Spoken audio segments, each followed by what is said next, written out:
We are working on Chapter 9, Center of Gravity, Center of Mass, and the Centroid of a Body. Now, Chapter 9.1 deals a little bit more with the theoretical part, and it also has a lot of calculus involved, so we are not going to be covering a lot of that in class. Now, understanding what the centroid of an area and the centroid of a line, etc., you may want to read through that and try to understand where they're coming from. If you've already taken Calculus 1, it'll make a lot of sense. Now we're going to jump into Chapter 9.2, Composite Bodies, and all we're doing is we're taking what they've done in Chapter 9.1, and now we're just going to look at geometrical shapes that make sense that we use in the real world on an everyday basis. So if you're looking at Chapter 9.2, page 488, you have your equations and you have some examples. Now on the screen, I'd like to go over just a few of the composite bodies that we will be using in class. And the first one that we'll be looking at is just a straight up rectangle. And we show that the center of gravity is here, or the center of mass is right there. And we know that if we put the x and y axis, we'll put my y-axis here and the x-axis here, that to get to the center, or get to the distance to the center from the x-axis, was just going to be y over 2 if we're saying that the entire distance is y. And if we're saying that the entire distance here is x, we know that this distance here would be x over 2. The second object we would be looking at would be some type of triangle. And if I put my axis here again,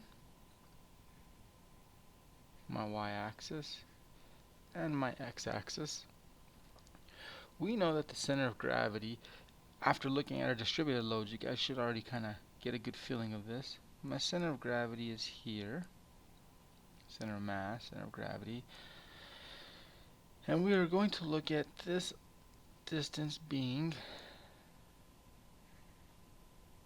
x and this distance being y.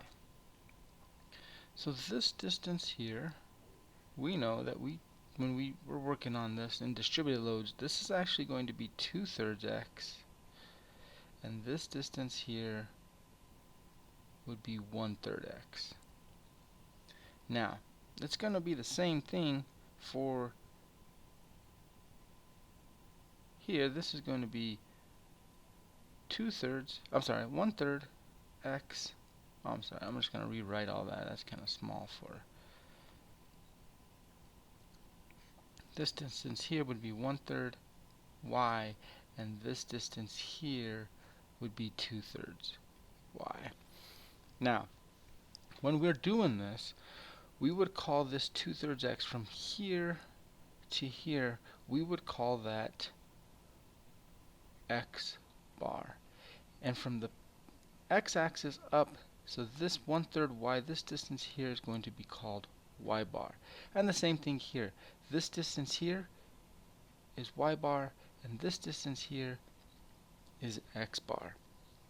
Now on the back of your book, they also have a lot of different geometrical shapes that you can find what we're looking at as well. So let's go ahead and look. Let's see if I can draw a circle. Not bad. We know that the center is, of course, right in the center.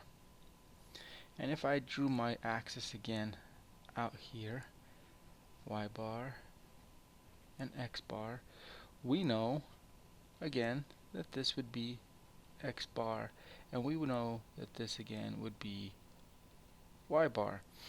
And because you guys are all smart people, we know that y bar is equal to the diameter over 2, or the radius, and x bar is also going to be the diameter over 2, or the radius.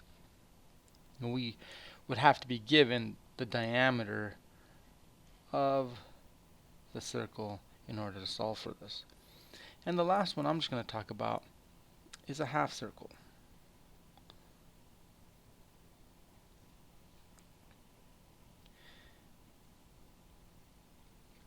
My y-axis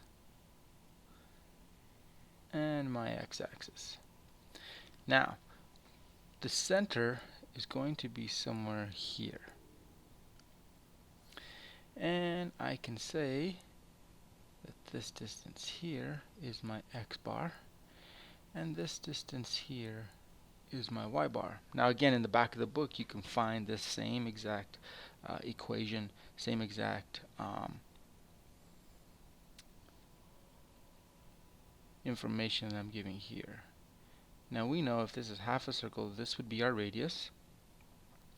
Now this little piece right here is given as 4 times the radius over 3 pi. So if I needed y bar here, I would calculate this distance of 4r over 3 pi, subtract it from my radius, and then I would have my y bar.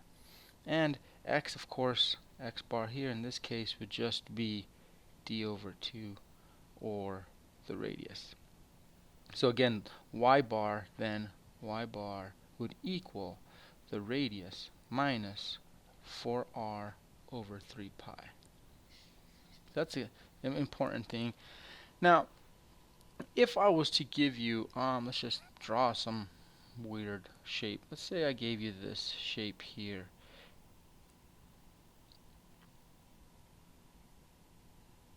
And we were to solve for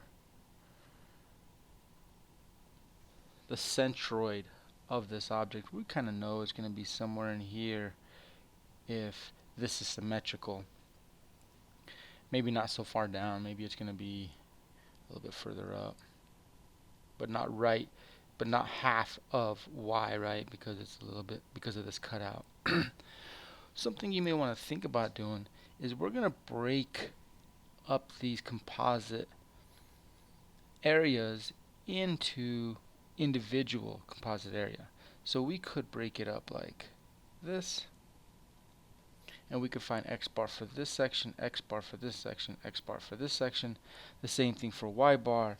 We would add them up, use our equation that I'm going to give you in a second, and solve for our centroid, the distance from our axis, whatever axis that we're given. Now, one thing you may want to think about doing is possibly doing this. It's where you have the whole, this rectangular piece here would be 1, and then this little piece in here that we've cut out, this little piece here would be 2. Now you would only have 2 sections to worry about, and 1 would be easy. 1 would be half of x, whatever this is, and y would be half of this. And then we could find the centroid, x bar and y bar, from this point to this point here, and subtract it out. Because we're taking it out, we'll subtract that out, and we would be able to find our x bar and our y bar. And that's where we're going to get into our examples, and hopefully that will help clear some of that up. Now the equations that we use are composite area equations. Composite area equations, and this is what you may want to put on your 3x5 card, is that x bar is the summation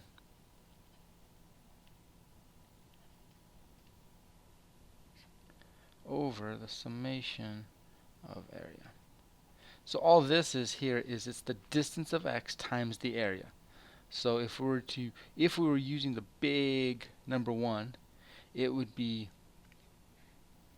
this distance, x over 2, that would be x. We'd sum them all up, plus, in this case it would be subtract, right? This distance, okay? And then we would multiply by its area.